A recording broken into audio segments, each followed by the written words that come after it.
So when we've collected information about two qualitative variables on each of our objects, we start by organizing that information into what's called a contingency table. So these things, you're never going to have to, on a test or anything, write out the definitions for these things, but when you are told to make a contingency table, you should have a picture come to mind about what that is. So this is going to be a data table where each row represents categories of one of the variables, and each column is going to represent categories of the other one.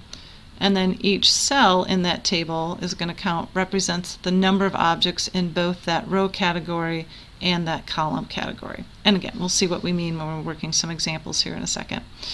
Okay, so for one qualitative variable, we make a bar chart. But when we're trying to convey information about two variables on each object, we make a slightly different variation on those. So one of them is called a side-by-side bar chart. And just like it sounds, we have bars that are side by side over each category versus a segmented bar chart, which every bar is segmented into the categories of the other variable. So a side-by-side bar chart is a bar graph in which there are sets of bars for each value of one of the categorical variables, where each bar in that set represents values for the other categorical variable.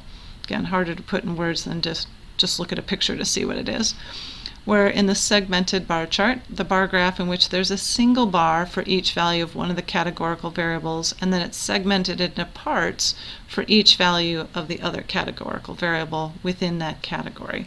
Basically, it's the side-by-side bars all stacked on top of each other to make one segmented bar.